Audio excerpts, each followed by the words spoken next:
Today we are going to have this question answer session, and I hope everybody is fine and having great time at your side, so that we are going to discuss the things. सबसे पहला question है, मुझे जो question पूछा गया है, सबसे पहला सवाल है मुसब सैयद का, and please explain about project cycle and how to enter it in Primavera. Very very skilled question आपने जो सवाल किया है। सो मैं यहाँ पे व्हाइट बोर्ड आप लोगों से शेयर करता हूँ एंड आई विल एक्सप्लेन के इन्होंने क्या पूछा। इन्होंने पूछा है कि देखिए, हमने पढ़ा डेमो लेक्चर के अंदर कि एक प्रोजेक्ट लाइफ साइकिल क्या होता है। इनिशिएट फेज होता है, ठीक है, मैं जरा पे इनिशिएट है, planning, execution, monitor and control, ये एक ही चीज है, and closing phase. Okay, actually जो यूजुअली तौर पे जो इनिशिएट फेज है, I have explained this thing in free demo lecture. I will not go into the details. Why? Because you already know what is initiate phase. So initiate phase will be done at very early stage with the client and consultant. They will design project, they will make project documentation, and after that they will bid that project. Once the project will be awarded to one of the parties, then planning phase will be started, and we will follow steps. But जो भी मैं आप लोगों को deliver कर रहा हूं, जैसे स्कोप मैनेजमेंट है, टाइम मैनेजमेंट है, समझ रहे हैं। अभी अभी अगर आपके इनिशियल पे लेक्चर्स हैं, क्योंकि इसमें दो बैचेस हैं, कुछ लोगों के बड़े थोड़े लेक्चर हुए हैं और कुछ लोग अपने 8वें लेक्चर को कंप्लीट कर चुके हैं। तो जो स्टेप बाय स्टेप चीजें हैं, जिस तरह से हम सीख रहे हैं स्कोप मैनेजमेंट को कैसे, तो इस तरीके से हमने प्लानिंग फेज कंप्लीट करना। और प्लानिंग फेज, ये मैंने अपने पहले सेशन में भी बताया था कि एक प्लानिंग इंजीनियर की जो रेसिपी होती है, उसके अंदर उसने क्या क्या काम करने होते हैं। मैनेजमेंट है, प्रोडक्ट ओरिएंटेड नॉलेज है, प्राइमवेरा P6 है, ठीक है, कॉन्ट्रैक्ट के मुताबिक प्लान बनाना है, ठीक है।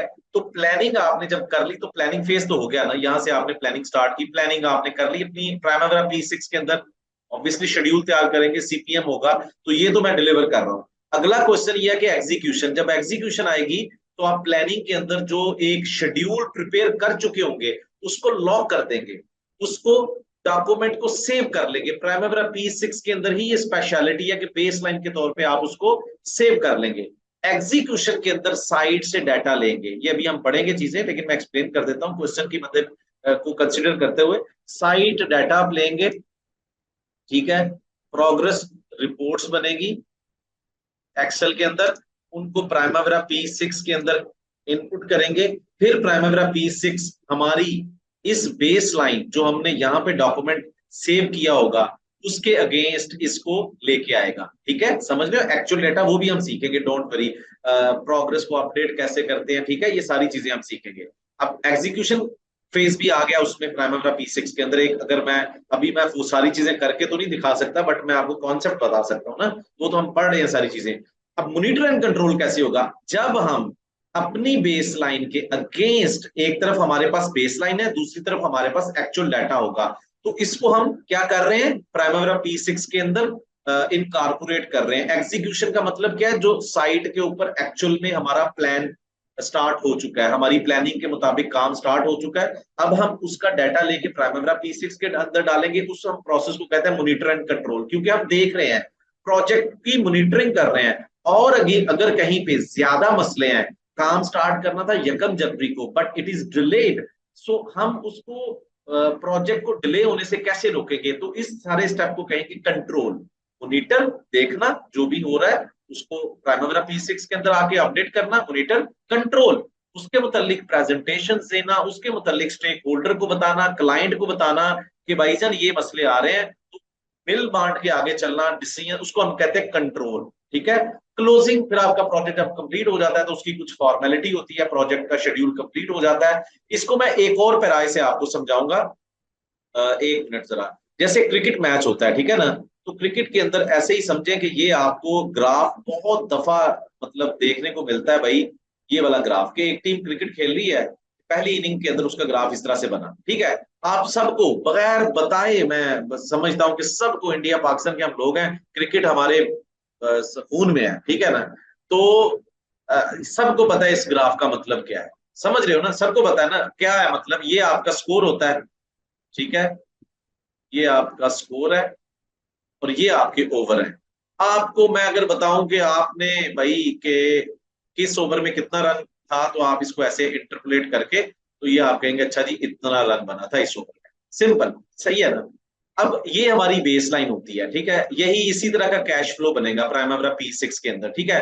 तो ये एक हमारा प्लानिंग फेज होता है जिसको हम डॉक्यूमेंट करके अपने पास रख लेते हैं, कि वो बताता है कि हमारे प्लान के मुताबिक यहाँ पे उस टाइम पे होगा टाइम, 1 साल है तो हफ्तों में और ये हमारी होगी प्रोग्रेस 100% है, या पैसे भी ले सकते हैं, ये हम डिटेल में देखेंगे, अब कुछ लोग देख चुके हैं। तो एक आपका ग्राफ ये बन जाएगा। और दूसरा ग्राफ जो आप कह रहे हो ना एग्जीक्यूशन के अंदर, एग्जीक्यूशन तो फेज चल रहा है, तो दूसरा ग्राफ कुछ इस तरीके से बनेगा। इसका कलर चेंज कर लेते हैं।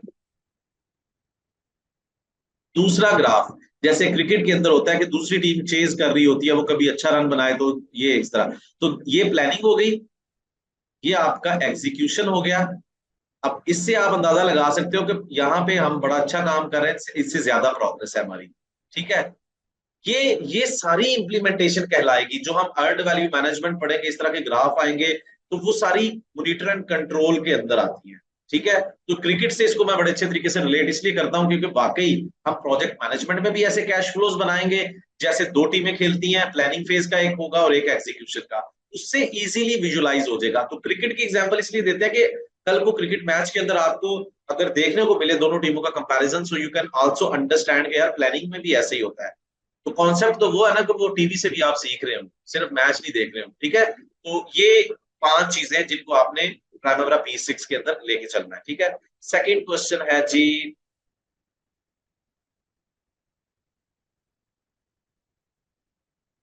हारून का, be I start with same milestone in black colour. Okay, हाँ यार उसको ब्लैक कलर में रहने दें, कोई मसला नहीं है।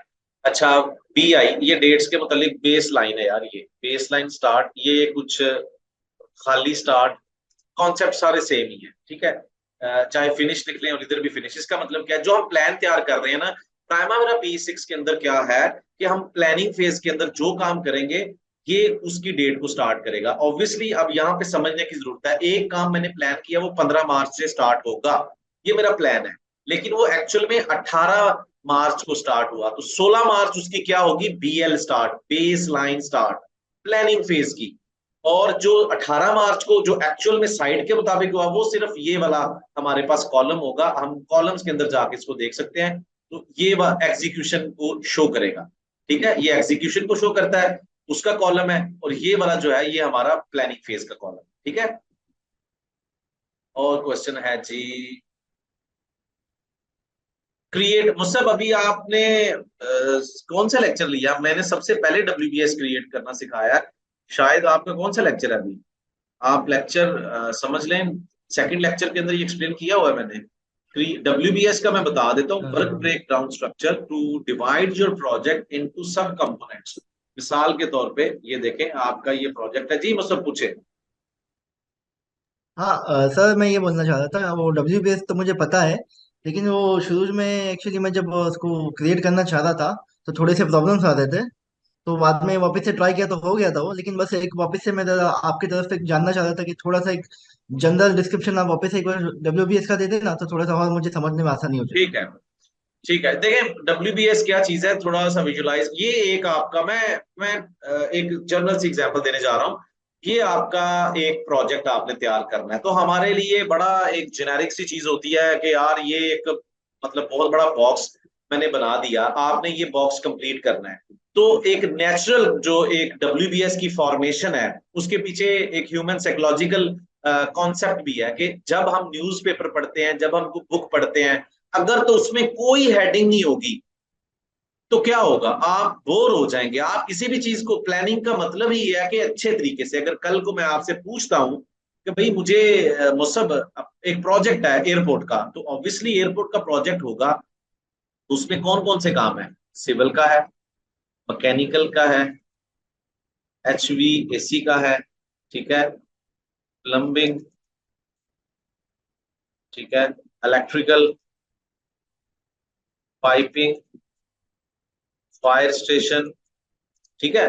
मतलब कि अगर मैं कहूँ यार एयरपोर्ट प्रोजेक्ट है, तो it will be simple for me to divide my airport project into civil, mechanical, HVAC, plumbing, electrical, piping, fire station, ठीक है, या फायर जो भी आपका फायर स्टेशन के मतलब काम है। तो इट विल एक्सप्लेन। तो हम कॉन्सेप्ट समझ आ रहा है कि डब्ल्यूबीएस क्यों बनाते हैं प्रोजेक्ट को। अब सिविल को मजीद ब्रेक डाउन करेंगे। अगर सिविल को एज इट इज रखेंगे तो सिविल के अंदर तो बिल्डिंग भी बनेगी, वहां पे रनवे भी बनेगा, वहां पे ब्लास्ट पैड भी बनेंगे, वहां पे टैक्सी लिंक भी बनेंगे। तो उसको मजीद डिवाइड करना है। देखिए अभी डिवाइड होते जाएंगे ये देखिए, इसके मजीद कंपोनेंट्स बनते जाएंगे, ठीक है ना। मैकेनिकल के अंदर मजीद कंपोनेंट्स बनते जाएंगे, फैब्रिकेशन है, क्या उसके अंदर काम है, मतलब ठीक है। एचवीएसी के अंदर मजीद के कौन सी साइड के अंदर हमने ये काम करने हैं, प्लम्बिंग। तो मजीद प्रोजेक्ट को डिवाइड करते रहना, ताकि हम प्रोजेक्ट को डिटेल के अंदर, अब अगर आप डिवाइड नहीं करेंगे तो कॉस्ट कैसे एलोकेट करेंगे, रिसोर्सेज कैसे एलोकेट करेंगे, एक छोटे से छोटे काम की टाइम मैनेजमेंट कैसे करेंगे। तो हमने अपने प्रोजेक्ट को डिटेल पे लेके जाना है एक्टिविटी लेवल तक, ताकि हम अपने प्रोजेक्ट पे कॉस्ट एलोकेशन कर सकें, अपने प्रोजेक्ट की एक डिपेंडेंसी मॉडल को। अब मैं अगर नहीं इसको डिवाइड कर देता तो सीपीएम तो डेवलप नहीं हो सकता। क्यों? क्योंकि सिविल मैकेनिकल के साथ मैं लिंक कर दूंगा। अब सिविल के अंदर बहुत सारे छोटे छोटे काम है जिनकी आपस में इंडिपेंडेंसी शो करना बड़ी जरूरी है। सो एक सच्चे ट्रूथफुल सीपीएम को डेवलप करने के लिए मुझे प्रोजेक्ट की डेप्थ तक जाना होगा, ताकि मैं ये समझ सकूं कि मेरा कौन सा काम किस काम पे डिपेंड कर रहा है।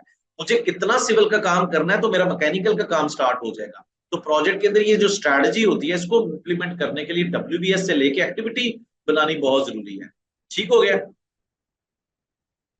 नेक्स्ट जी, किनकी बारी है? Next next. अच्छा जी, नेक्स्ट आ गया जी सर, प्लीज। हाफिज काशिफ कह रहे हैं सबसे पहले अगर आपने, मैं आज ही एक वीडियो जो था ना वो बना रहा था, मैं सबसे पहले आपको एक फ्रेश इंजीनियर के तौर पे 5 से 6 स्किल्स बताने जा रहा हूँ। ये क्वेश्चन आया मेरी तरफ काशिफ की तरफ से कि हमें जॉब हंटिंग के बारे में बताएं, तो इनसे प्रॉमिस भी किया हुआ था। तो मैं आपको 5 टिप्स बताने जा रहा हूँ। सबसे पहले आपने प्लानिंग इंजीनियर के बारे में अगर जॉब कैरियर को फाइंड आउट करना है, यूएई, सऊदी अरब, कतर, ओमान, अपने कंट्री में, इंडिया में, बांग्लादेश में, तो अगर ये जो चीजें मैं बताने जा रहा हूँ अगर ये चीजें नहीं करेंगे तो मेरा ख्याल है कि you are missing 99% chances. The first thing आपने क्या करना है भाईजान, अपने फील्ड के मतलब अगर मैकेनिकल इंजीनियर है तो तकरीबन एटलीस्ट 20 to 30 कंपनीज जो है ना इनलिस्ट करें, जो आपके उस रीजन के अंदर सर्विसेज प्रोवाइड कर रही हैं जिस जॉब कैरियर को आपने फाइंड आउट करना है। एग्जांपल के तौर पे आप समझते हो कि आप सिविल इंजीनियरिंग के अंदर जाना चाहते हो, तो कंसल्टेंट कंपनी को ज्वाइन करना चाहते हो तो आप कतर में जाना चाहते हो, पार्सन्स है वहां पे, डब्ल्यूपीएस है वहां पे, एकॉम है वहां पे, एमएमपी है, काफी मतलब इस तरह की कंसल्टेंट कंपनीज हैं। बिल्कुल इसी तरीके से बहुत सारी ऑयल एंड गैस की कंपनीज हैं, जैसे कि अल मंसूरी है, अल अहलिया है, श्लम्बर्जर है, हैलिबर्टन है, जैकब्स है। ये कंपनीज की कम से कम 20 to 40 कंपनीज जो है ना वो आपकी उस फील्ड की लिस्ट तैयार होनी चाहिए, चाहे वो ठेकेदार है चाहे वो क्लाइंट है, डिपेंड्स ऑन योर एक्सपीरियंस, ठीक है। ये लिस्ट तैयार हो गई। The second thing, skill. Skill आप सीख रहे हैं, अपनी एक अपडेटेड सीवी के अंदर एक एटीएस बेस्ड सीवी बनानी है। ऐसे सीवी नहीं उठ के बना देनी। मैंने आज एक सीवी रिसीव की और उस सीवी को देख के मुझे काफी दुख हुआ कि अगर यार हम स्टार्ट ही अच्छा नहीं करेंगे, एक सीवी आपको पहुंचने से पहले ऑफिस में, आपके पहुंचने से पहले पहुंच जाती है और आपके मुतालिक अगले बंदे को ना थोड़ी वाइब्स देती है। तो chat GPT is the fantastic thing. वहां पे अगर आपने अभी तक साइन अप नहीं किया तो एक सीवी बनाने का बड़ा जबरदस्त तरीका है यार। मेरे ख्याल में वर्ड के अंदर सीवी बना के रखें अपने पास, जो भी जॉब आती है उसकी जॉब डिस्क्रिप्शन कॉपी करें, चैट जीपीटी के अंदर जाके पेस्ट करें, उसको बताएं इस तरह का मेरा जॉब डिस्क्रिप्शन एरिया तैयार कर दो या सीवी तैयार कर दो। उसी सीवी का छापा लगाएं, अपने वर्ड में आए, कॉपी पेस्ट करें, उसकी फॉर्मेटिंग करें, पीडीएफ में चेंज करें और फिर अप्लाई करें। ये बहुत इंपॉर्टेंट चीज है। क्यों? क्योंकि भाई ज्यादातर कंपनीज के अंदर ऑटोमेटिकली सीवीज जो है शॉर्टलिस्ट की जाती हैं, वो कमांड दे देते हैं। अब ये नहीं है कि 1-2 दफा में होगा, it is a slow process. आप 15-20 दफा इस तरह डिफरेंट कंपनीज के अंदर अप्लाई करें। The second most important thing, updated CV which is roaring, गर्ज गर्ज के बता रही है लोगों को यार ये बंदा है प्राइमरी P6 का, ऊपर से लेके एंड तक बार बार वो खुद ही चैट जीपीटी कर देगा। And the third most important thing यार, नेटवर्किंग। अगर हम अपनी फील्ड के लोगों को नहीं जानते होंगे तो हमें अपॉर्चुनिटीज नहीं मिलेगी। कैसे? लिंक्डइन के ऊपर जाएं, डेली का आधा घंटा आज से देना शुरू कर दें। आधा घंटा दें, क्योंकि कुछ पाने के लिए कुछ खोना पड़ता है। भैया आधा घंटा देंगे, आप वहां पे जाके सिंपल लिंक्डइन का एक सर्च में जाके प्लानिंग इंजीनियर लिखें, नीचे ऑप्शन आ जाएगा फिल्टर बनाएं। फिल्टर का क्या तरीका है, वहां पे लिखें नौकरियां किस कंट्री में चाहिए, कितने एक्सपीरियंस के साथ चाहिए, वो सारी कंपनीज उस एरिया में, उस कंट्री में आ जाएंगी। वहां पे जाके अप्लाई करना शुरू कर दें। वहां पे जाके लोगों को सर्च करें जो प्लानिंग इंजीनियर है, उनको एड रिक्वेस्ट भेजें, उनको मैसेज भेजें। ये मैसेज नहीं भेजना कि भाईजान मुझे नौकरी चाहिए, नेवर एवर। उनसे लिंक डेवलप करें फर्स्ट 1 मंथ। उनसे पूछें भाई मैं भी इस फील्ड में जॉब हंटिंग कर रहा हूँ, आपको देखा, so I am very happy to connect with you. कुछ दिनों के बाद उससे कोई क्वेश्चन कर लें, कुछ दिनों के बाद कोई इस तरह से और क्वेश्चन कर ले। कहना नहीं है कभी भी कि मेरी नौकरी करवा दो, बंदा भाग जाएगा। 1 महीने तक उससे थोड़ी सी मैसेजिंग, बिकॉज इट्स अ थोड़ा सा ना, ये रियलिस्टिक काम कोई भी होता है ना, वो शॉर्टकट नहीं होता। और दिन तो वैसे भी गुजर रहे हैं, वो 2023 आया था, अभी 24 भी आ जाएगा। तो ये काम 1-2 महीने पेशेंस रख के करें। लिंक्डइन के ऊपर जाके नेटवर्किंग करनी है, ठीक है। इसके अलावा जो विजिट वीजा पे जाएं, विजिट वीजा पे अगर जाना है तो ये काम कंप्लीट करें।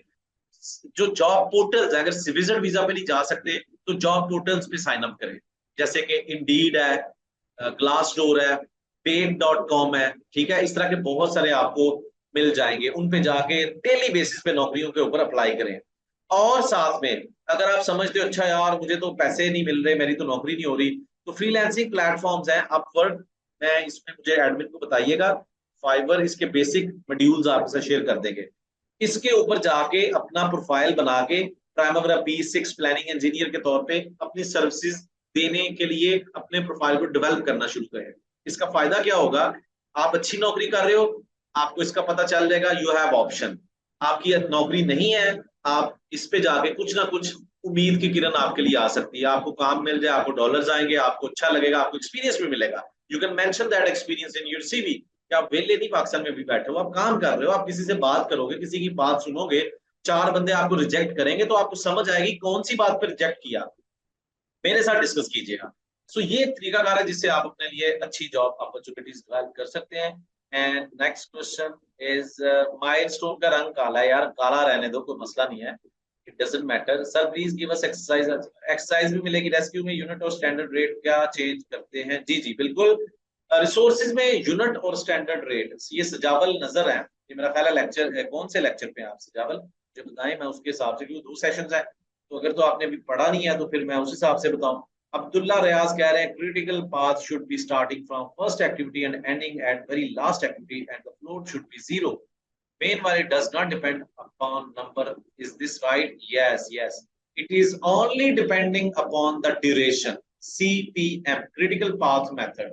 ये आपका टोटल ड्यूरेशन पे हो सकता है, 3 एक्टिविटीज हो, तीनों का ड्यूरेशन 300 है, 100 100 के हिसाब से, बाकी जितना पाथ है उस पे 100 एक्टिविटीज, उनका ड्यूरेशन जो है वो 100 दिन है, तो 300 दिन वाली, तो डिपेंडिंग ऑन द ड्यूरेशन।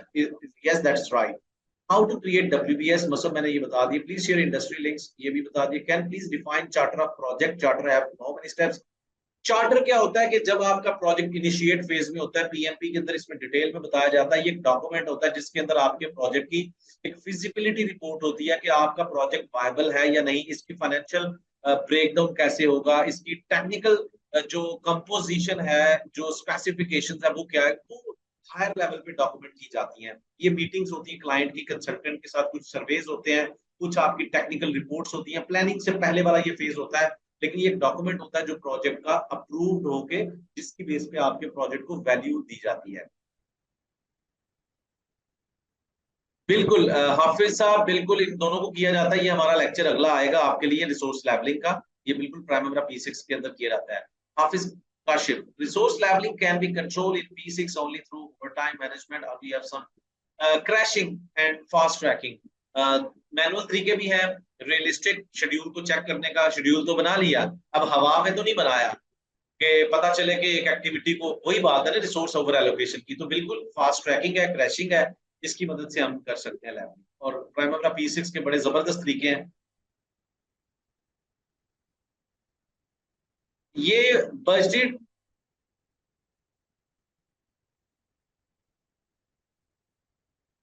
ये हमारी हैं, हाफिज शहजाद पूछ रहे हैं, ये एक्चुअल कास्ट वर्क परफॉर्मेंस, ठीक है, बजट शेड्यूल वर्क। एक मिनट जरा। ये हमारी आगे अर्नड वैल्यू मैनेजमेंट के अंदर कुछ चीजें आएंगी, ये उसकी टर्मिनोलॉजीज हैं। या आपने एक दो चीजें जो है ना वो सही एब्रीविएशन ही लिखे, ठीक है। हमें प्लानिंग फेज के अंदर दो से तीन चीजें जो है ना, एंड तो अब आप एंड का तो एब्रीविएशन ही मैं बता सकता, वो तो आई होप कि आपने एंड ही लिखा होगा। अच्छा, बजटेड शेड्यूल ऑफ वर्क, जो ये आपने पहला लिखा है ना, इसके मैं बता दूं, ये होता है आपका जब भी आप अर्न वैल्यू मैनेजमेंट के अंदर जाएंगे, उसको अप्लाई करेंगे तो एक वैल्यू आप निकालते हैं जिसको हम कहते हैं प्लान्ड वैल्यू, ठीक है। यानी कि जो प्लानिंग फेज के मुताबिक, यहाँ पे वो पहले सवाल का जवाब दे रहा हूँ कि planning phase, execution phase, monitor and control phase. तो अर्न वैल्यू मैनेजमेंट में आप डिटेल के अंदर आप सब ये पढ़ेंगे कंप्लीट। मैं एब्रीविएशन बता देता हूँ। जो ये बजटेड शेड्यूल है, ये एक दो मुझे लग रहा है आगे पीछे चीजें, लेकिन प्लान्ड वैल्यू है ये आपका एब्रीविएशन थोड़ा सा हिला हुआ है।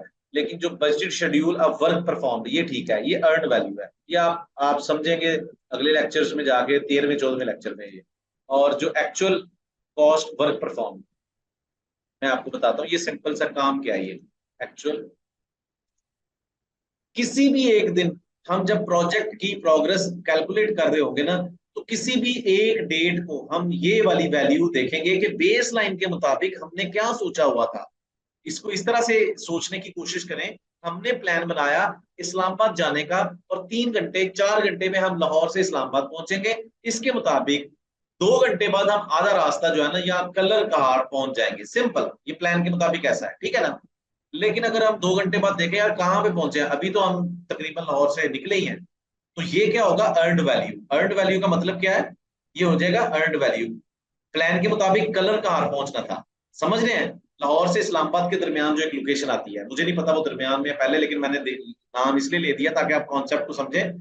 तो 2 घंटे बाद हमारा प्लान था हम कलर कहां पहुंच जाएंगे, ये हमारा प्लान था। पहुंचे का अभी तो हम लाहौर से निकले हैं। तो ये हो जाएगी एक्चुअल कंडीशन, यानी कि अर्नड वैल्यू शेड्यूल के मुताबिक। और एक्चुअल कॉस्ट, ये अब खर्चा दो तरीकों से हमारी मॉनिटरिंग होती है, टाइम के लिहाज से और पैसों के लिहाज से। हमने सोचा था जब हम कलर कार पहुंचेंगे हमारा 2000 रुपये स्पेंड हो गया होगा पेट्रोल के हिसाब से, खाने पीने के लिहाज से, ठीक है। अभी हम लाहौर से निकले हैं तो हमारा 3000 रुपये खर्च हो गया, क्योंकि पेट्रोल महंगा हो गया। समझ रहे हैं, रात का वाकई महंगा हुआ है। तो इस तरह की चीजें आ जाती हैं जिसकी वजह से हमारी कॉस्ट बढ़ जाती है। उस कॉस्ट की वजह से फिर हम एक्चुअल कॉस्ट को भी, तो फिर इससे हमें एनालिसिस करने में आसानी होती है कि हमने सोचा क्या था, हुआ क्या, उस पर टाइम का क्या इम्पैक्ट है, कॉस्ट का क्या इम्पैक्ट है, ठीक है। तो ये चीजें रिपोर्ट का हिस्सा बनती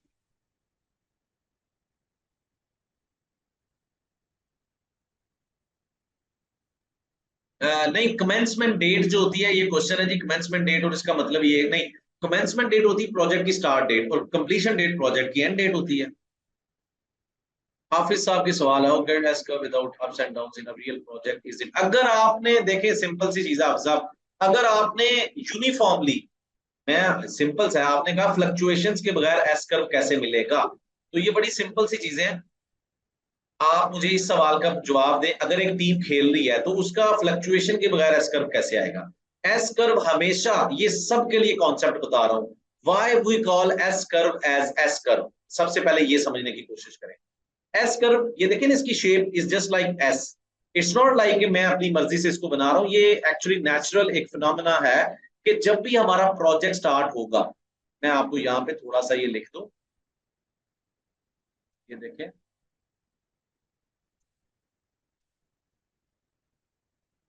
एक मिनट से थोड़ा सा समझा लूं, बात थोड़ी सी आगे निकल गई है।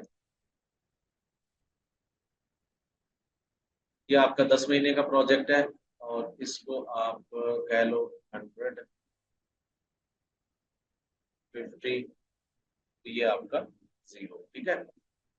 अच्छा, ये हमारी प्रोग्रेस होगी और ये हमारा टाइम है, ये 10 महीने कर लें, ठीक है। अब आप कहते हो ये नेचुरल फिनोमेना बता रहा हूँ, why we call S curve, और एस कर्व की तरह का कैश फ्लो होगा तो वो रियलिस्टिक होगा। इसमें कुछ और भी टाइप्स है, वो भी मैं आपको बता दूंगा।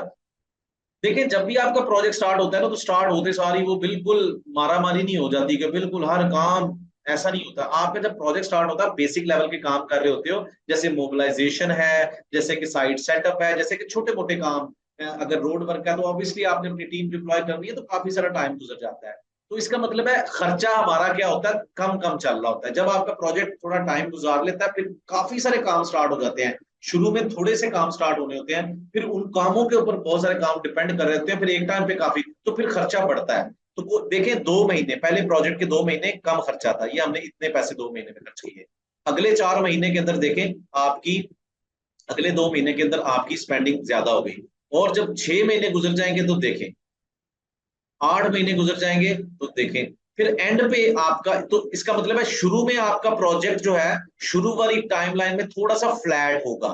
ठीक है, क्या होगा, थोड़ा सा, ये देखिए फ्लैट है, और एंड पे भी फ्लैट होगा, क्योंकि आपका प्रोजेक्ट नेचुरल फिनोमेना है कि एंड पे भी काम क्लोज हो रहे होते हैं, छोटे छोटे काम होते हैं, क्लोजिंग है, मतलब पेंटिंग चल रही है, थोड़े पैसों वाला काम है।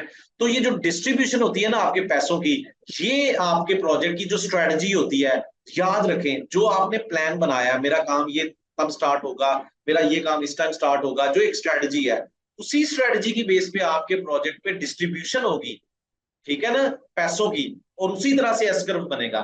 लेकिन एस कर्व को आप कहते हो फ्लक्चुएशन।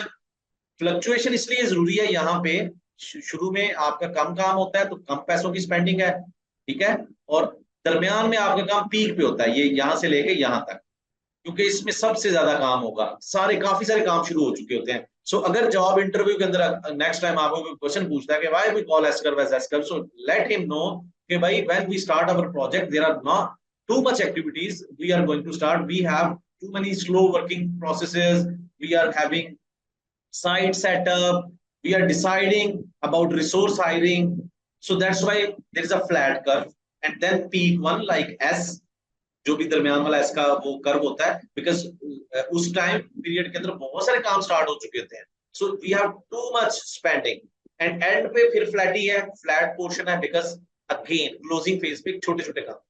सो ये, अच्छा इसमें यानी कि फ्लक्चुएशंस की समझ आ गई है।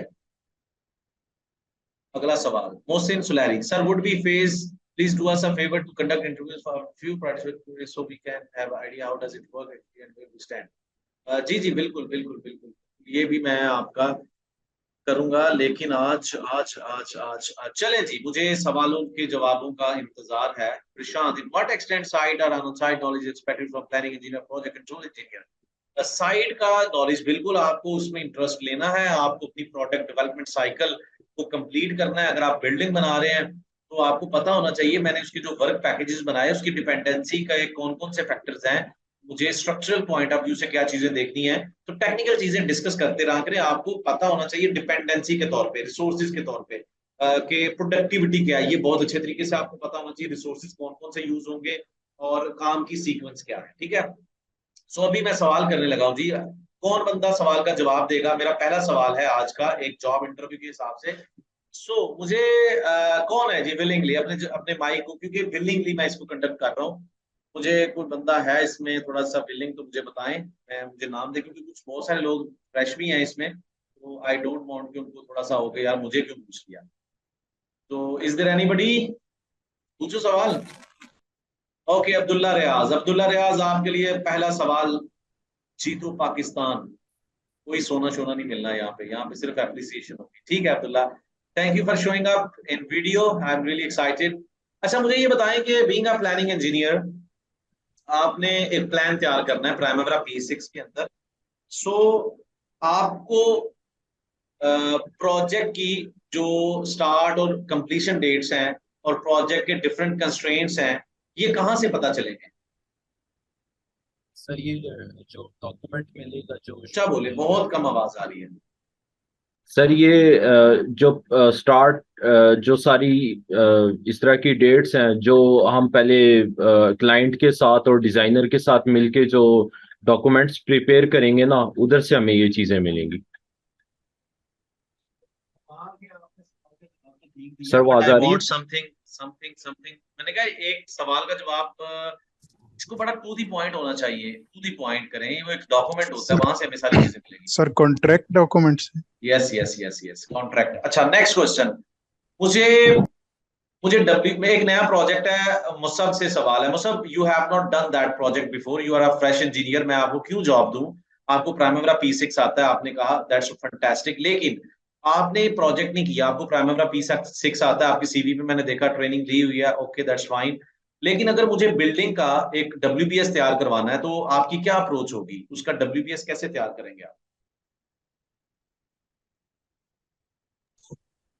सर वो सबसे पहले तो प्राइमरी ओपन करूंगा मैं, फिर नहीं, आपने पेपर पे बनाना है एक्टिविटीज WBS में जो है ना, जाऊंगा। पेपर पे बनाना है, पेपर पे, no Primavera. Only I am asking कैसे WBS बनाओगे, यानी कि आपने WBS बनाना है एक बिल्डिंग का, आपने पहले नहीं किया हुआ, आपकी अप्रोच, बिकॉज देखो अप्रोच बहुत मैटर करेगी, लॉजिकल, वो भी प्रोजेक्ट मैनेजमेंट से ही कॉन्सेप्ट्स आएंगे।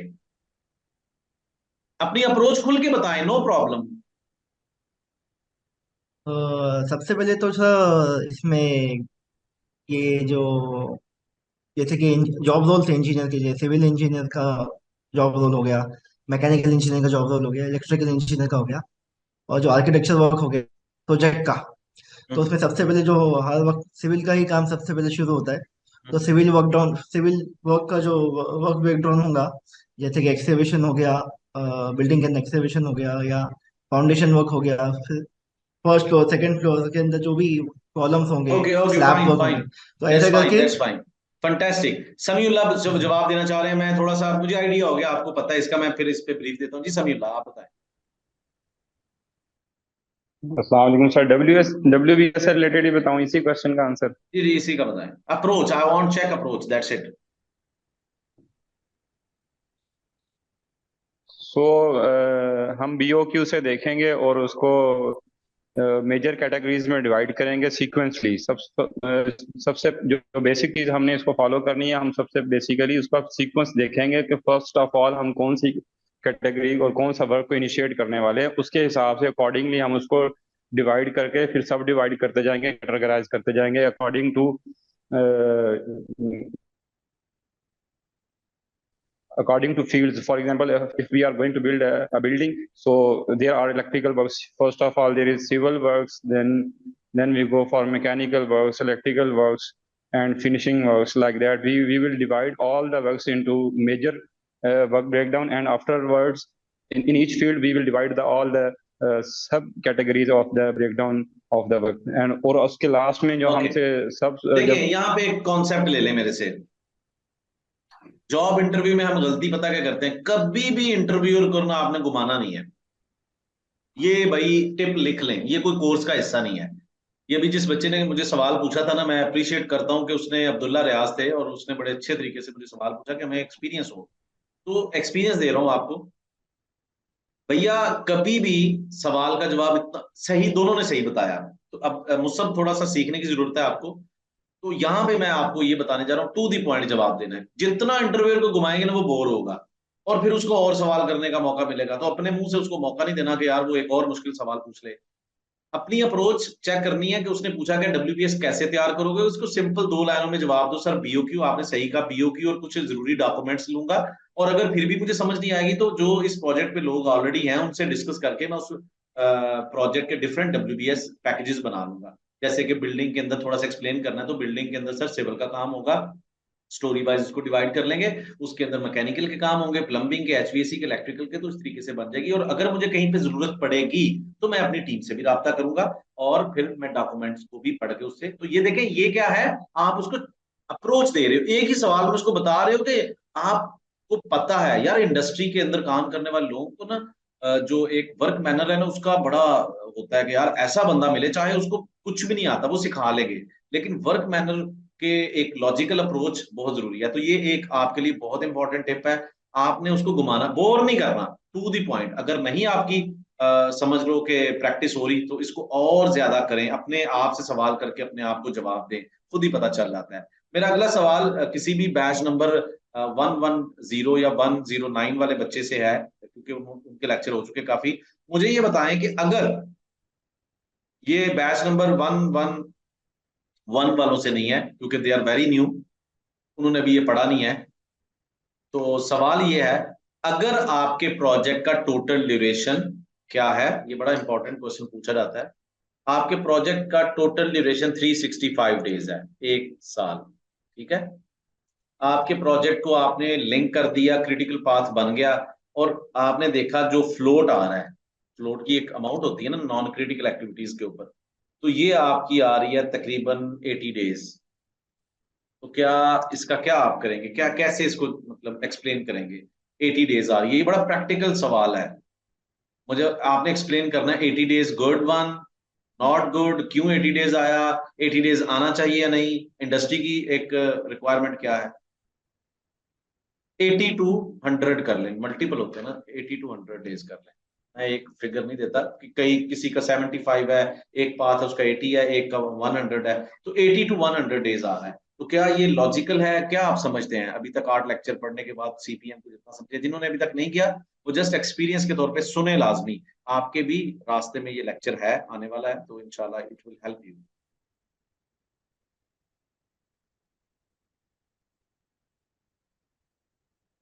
नहीं हाफिज साहब, नहीं, वो कुछ और चीज है। वो लैग तब होता है जब आपके प्रोजेक्ट में यानी कि आप प्रोग्रेस कैलकुलेट कर, अभी तो आप प्लानिंग फेज की बात कर रहे हो ना, ये आपका प्लानिंग फेज बन गया, ये टोटल ड्यूरेशन है पूरे प्रोजेक्ट का, और ये आपका फ्लोट आ रहा है, तो क्या ये ठीक है या नहीं, ये मुझे पता है। जी जी Prajesh, you can answer me. Uh, जी, आई नो दिस। क्या मैं आंसर कर सकता हूँ? Yes yes yes sure.